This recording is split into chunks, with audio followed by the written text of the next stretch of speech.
अ, क्या इंसान प्रकृति के हाथ की कठपुतली है या? या फिर ये पूरी की पूरी धरती ही हमारी मुट्ठी में है? बिल्कुल। आज के इस विस्तृत चर्चा की शुरुआत हम इसी बेहद दिलचस्प और सदियों पुराने सवाल से कर रहे हैं। और ये एक ऐसा सवाल है जो हमेशा से बहस का मुद्दा रहा है। हाँ, और आज हमारे पास जो स्रोत है वो मानव भूगोल, प्रकृति एवं विषय क्षेत्र पर आधारित एक बहुत ही शानदार दस्तावेज है। बहुत ही गहराई से लिखा गया है ये। एकदम।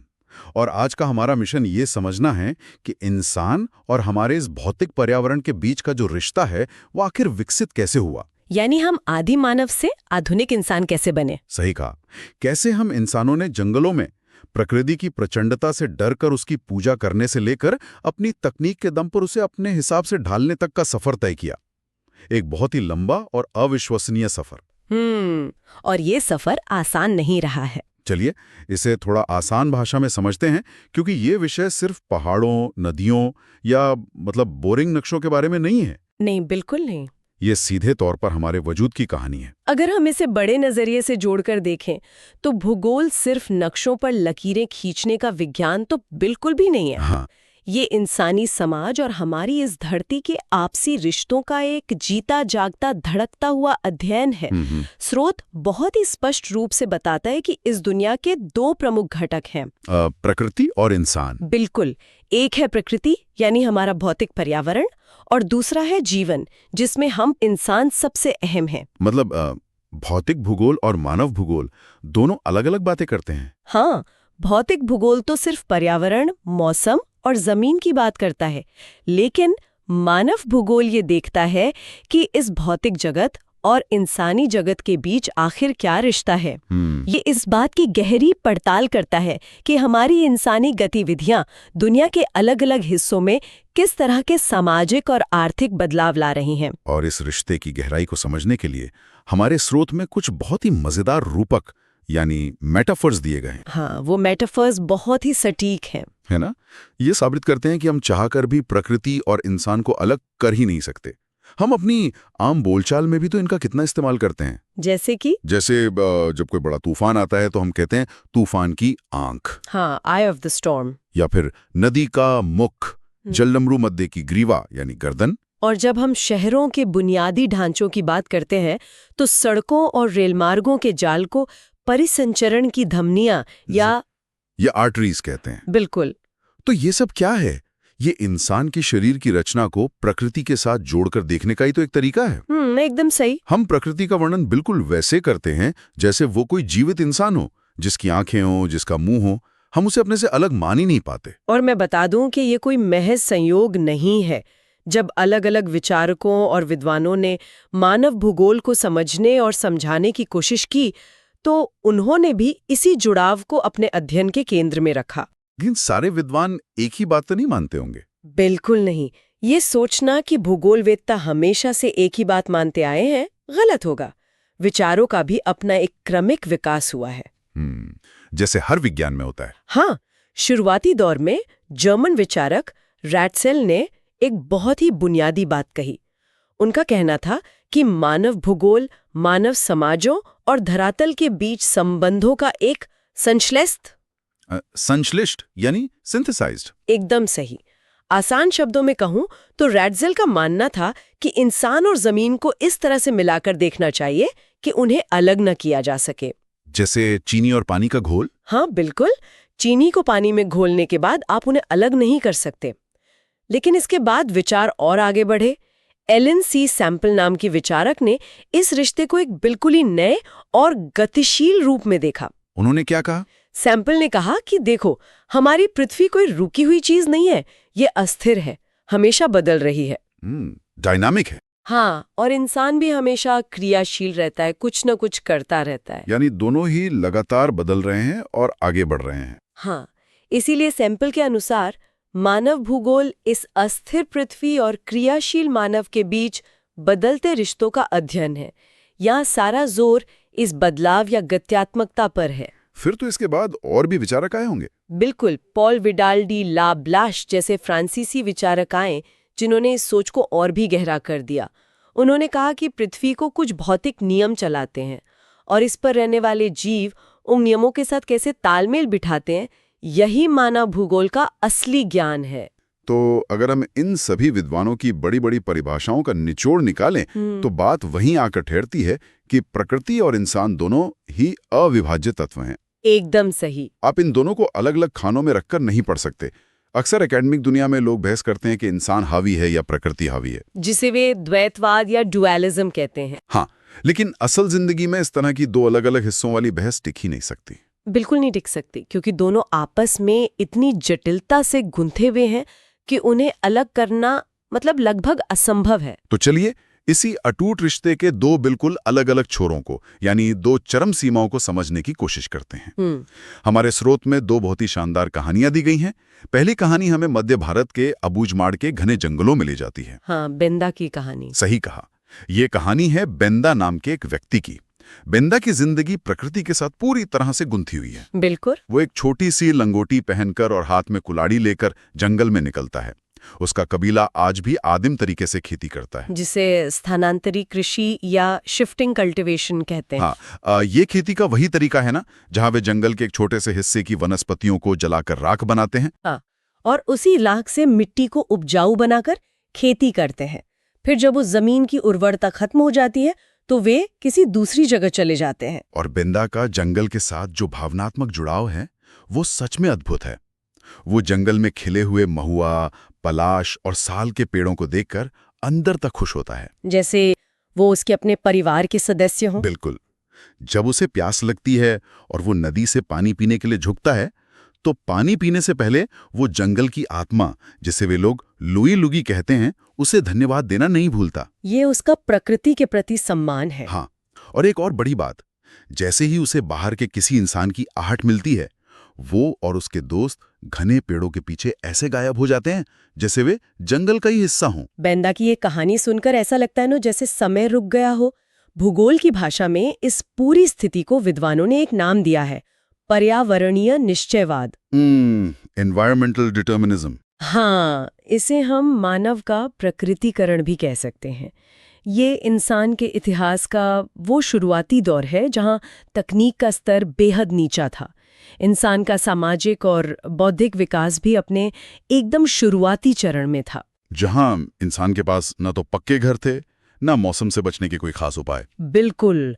और ऐसे में इंसान प्रकृति की प्रचंड और शक्तिशाली ताकतों से डरता था।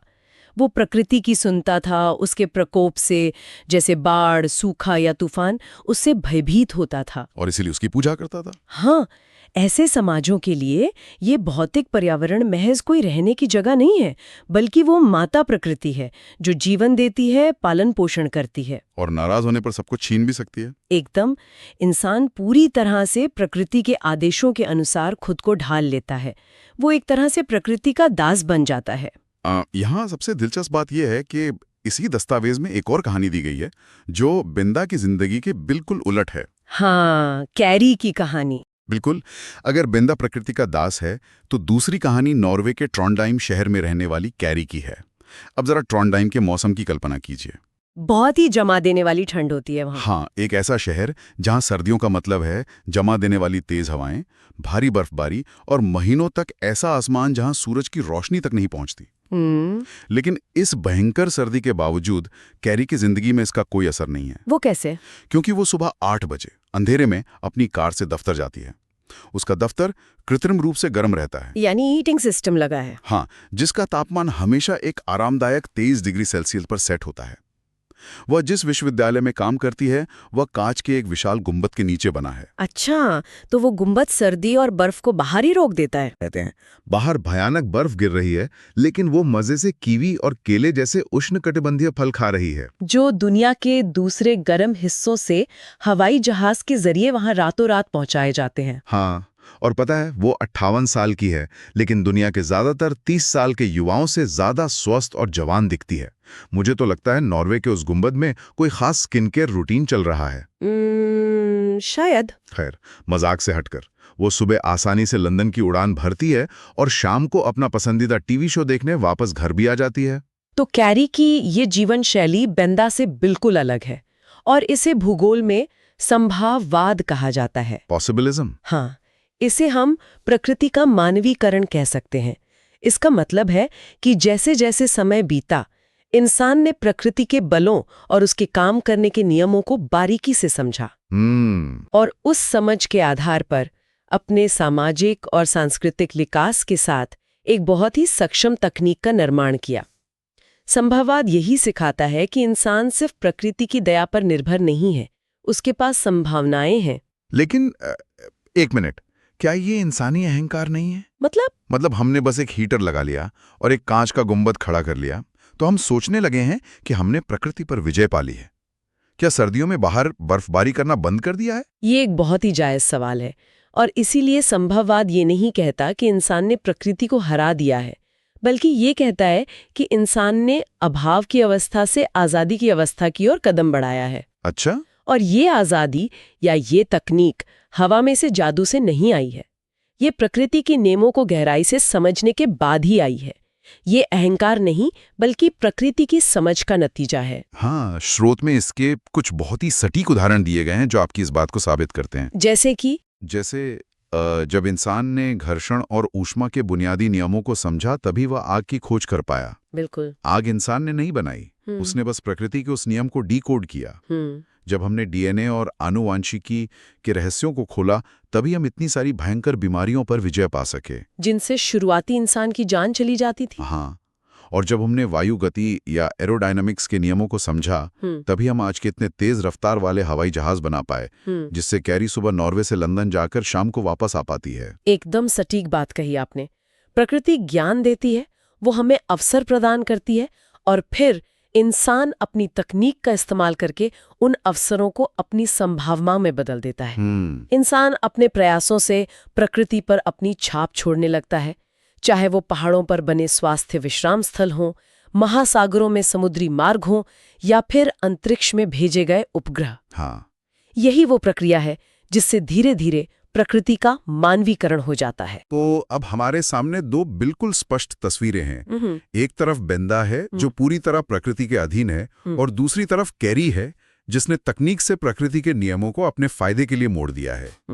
लेकिन क्या हमें इनमें से किसी एक को चुनना होगा? इसी उलझन को सुलझाने के लिए भूगोलवेत्ता ग्रिफिथ टेलर ने एक बहुत ही व्यवहारिक अवधारणा पेश की, जो इन दोनों चरम सीमाओं के बीच का रास्ता दिखाती है। हाँ, उन्होंने इसे नव निश्चयवाद या रुको और जाओ निश्चयवाद का नाम दिया। Stop and go determinism. हाँ, ये एक बहुत ही महत्वपूर्ण सवाल खड़ा करता है। क्या हमें पूरी तरह से प्रकृति के सामने आत्मसमर्पण कर देना चाहिए, जैसा बेंदा करता है, या फिर प्रकृति के परवाह किए बिना अपनी तकनीक की अंधी दौड़ में भागते रहना चाहिए, जैसा आज की दुनिया कर रही है? ग्रिफिथ टेलर का ये सिद्धांत इसी कश्मकश का बहुत ही तार्किक जवाब देता है। और इसे समझाने के लिए स्रोत में ट्रैफिक लाइट का एक बहुत ही शानदार और रोजमर्रा की जिंदगी का उदाहरण दिया गया है। हाँ, वो उदाहरण बहुत सटीक है। हम सभी जानते हैं कि सड़कों के चौराहों पर ट्रैफिक लाइट कैसे काम करती है। लाल बत्ती का मतलब है रुको, पीली बत्ती का मतलब है तैयार रहो या इंतजार करो, और हरी बत्ती का मतलब है जाओ। नवनिश्चयवाद बिल्कुल इसी तरह काम करता है। इस सिद्धांत का सीधा सा मतलब ये है कि न तो प्रकृति की पूरी तानाशाही है, जिसे हम पहले पर्यावरणीय निश्चयवाद कह रहे थे, हाँ, और न ही इंसान की पूरी आजादी है, जिसे हमने संभववाद कहा। दोनों ही बातें अपने चरम रूप में गलत है। इंसान प्रकृति पर विजय पा सकता है, लेकिन केवल तभी जब वो प्रकृति के बनाए नियमों का पालन करे। यानी हमें ट्रैफिक नियमों की तरह प्रकृति के नियमों का भी सम्मान करना होगा। बिल्कुल। जब प्रकृति लाल बत्ती दिखाए, यानी जब पर्यावरण को भारी नुकसान पहुंचने का खतरा हो, तो हमें रुकना होगा, अपनी तकनीक और विकास की रफ्तार पर ब्रेक लगाना होगा। हमें प्रकृति को उसके रूपांतरण की स्वीकृति देने का इंतजार करना होगा, जो कि पीली बत्ती है। और हरी बत्ती? और जब प्रकृति हरी बत्ती दिखाए, यानी जब लगे कि पर्यावरण के संतुलन को बिगाड़े बिना आगे बढ़ा जा सकता है, तभी हमें अपने विकास के रास्ते पर आगे बढ़ना चाहिए। लेकिन अगर हम इस लाल बत्ती को नजरअंदाज कर दें तो क्या होगा? स्रोत में एक बहुत ही स्पष्ट और डरावनी चेतावनी दी गई है कि अंधाधुंध रफ्तार दुर्घटनाओं से मुक्त नहीं होती। हाँ, अगर आप लाल बत्ती तोड़ेंगे तो एक्सीडेंट पक्का है। विकसित अर्थव्यवस्थाओं ने बिना प्रकृति की परवाह किए जो आजाद दौड़ लगाई है, ये सोचकर कि उनके पास तकनीक है तो वे कुछ भी कर सकते हैं, आज हम उसी का नतीजा भुगत रहे हैं। और वे नतीजे आज हमारे सामने गंभीर संकट के रूप में खड़े हैं। आज जो हम आधुनिक शहरों में बाढ़ की समस्या देखते हैं या जो ग्रीन हाउस प्रभाव बढ़ रहा है, ओजोन परत में छेद हो रहे हैं, ग्लोबल वार्मिंग या भूमंडलीय तापन लगातार बढ़ रहा है और सदियों पुराने ग्लेशियर्स तेजी से पिघलकर पीछे हट रहे हैं, ये सब आखिर क्या है? ये ट्रैफिक लाइट तोड़ने का फाइन है जो प्रकृति हमसे वसूल रही है। सही कहा, ये सब उसी अंधी दौड़ का परिणाम है। नवनिश्चयवाद यही समझाता है कि हमें लाजमी तौर पर विकास करना है, नई संभावनाएं तलाशनी है, लेकिन एक सीमा के भीतर रहकर, ताकि हमारे भौतिक पर्यावरण को कोई अपूर्णीय नुकसान न पहुंचे। हाँ, ये सिद्धांत प्रकृति और इंसान के बीच एक बहुत ही जरूरी वैचारिक संतुलन बनाने की कोशिश करता है। अब अगर हम बात करें कि भूगोल का ये विषय खुद समय के साथ कैसे विकसित हुआ, तो इसका सफर भी कम रोमांचक नहीं है। इसका इतिहास काफी दिलचस्प है। शुरुआत में तो ये विषय सिर्फ नए देशों की खोज करने, समुद्री यात्राएं करने और नई जगहों का विवरण लिखने तक ही सीमित था। खोजकर्ता जहाजों में निकलते थे और जो नया पहाड़ या नदी देखते थे उसे अपनी डायरी में लिख लेते थे और नक्शे बना लेते थे। हाँ, लेकिन फिर 1950 के दशक के अंत और 60 के दशक तक आते आते इसमें एक बहुत बड़ा बदलाव आया। भूगोल में कंप्यूटर और सांख्यिकीय विधियों यानी गणित और स्टैटिस्टिक्स का बहुत ज्यादा इस्तेमाल होने लगा। अच्छा। हाँ, इस दौर में लोग नक्शे बनाने और मानवीय गतिविधियों को बिल्कुल भौतिकी के नियमों और कड़े फॉर्मूलों से समझने लगे थे। इसे मात्रात्मक क्रांति या क्वांटिटेटिव रेवोल्यूशन कहा गया। भूगोलवेत्ता हर चीज को नंबर्स और डेटा में बदलने लगे थे। लेकिन इंसान कोई नंबर तो है नहीं। यही सबसे बड़ी समस्या थी। ये मात्रात्मक क्रांति बहुत लंबे समय तक सबको संतुष्ट नहीं कर पाई। इंसानी भावनाओं, उसके दुखों, उसकी मान्यताओं और उसकी संस्कृति को आप सिर्फ आंकड़ों और कंप्यूटर के एल्गोरिदम के जरिए कैसे समझ सकते हैं? मुश्किल है। भूगोल का ये नया रूप बहुत ही मशीनी और अमानवीय लगने लगा था। और शायद यही वजह है कि 1970 के दशक में मानव भूगोल में एक बहुत बड़ी वैचारिक आंधी आई। ये एक तरह का विद्रोह था। हाँ। स्रोत बताता है कि इस दशक में 3 नई विचारधाराओं का जन्म हुआ, जिन्होंने इस विषय को पूरी तरह से बदल कर रख दिया और इसे समाज की असली और कड़वी सच्चाई के बहुत करीब ले आए। उन 3 विचारधाराओं ने भूगोल का चेहरा ही बदल दिया। पहली थी कल्याणपरक या मानवतावादी विचारधारा, वेलफेयर स्कूल। हाँ, इसका सीधा संबंध लोगों के सामाजिक कल्याण से था। इसने भूगोलवेत्ताओं का ध्यान नक्शों से हटाकर इस बात पर खींचा कि आखिर समाज में लोगों को रहने के लिए ढंग का आवास, बेहतर स्वास्थ्य सुविधाएं और शिक्षा मिल भी रही है या नहीं। यानी भूगोल को इंसान की भलाई से जोड़ा गया। और दूसरी विचारधारा कौन सी थी? दूसरी थी आमूलवादी या रेडिकल विचारधारा। इसने समाज में मौजूद गरीबी, बंधुआ मजदूरी और सामाजिक असमानता के कारणों को गहराई से समझने के लिए कार्ल मार्क्स के सिद्धांतों का इस्तेमाल किया। रुकिए, ये बहुत दिलचस्प है।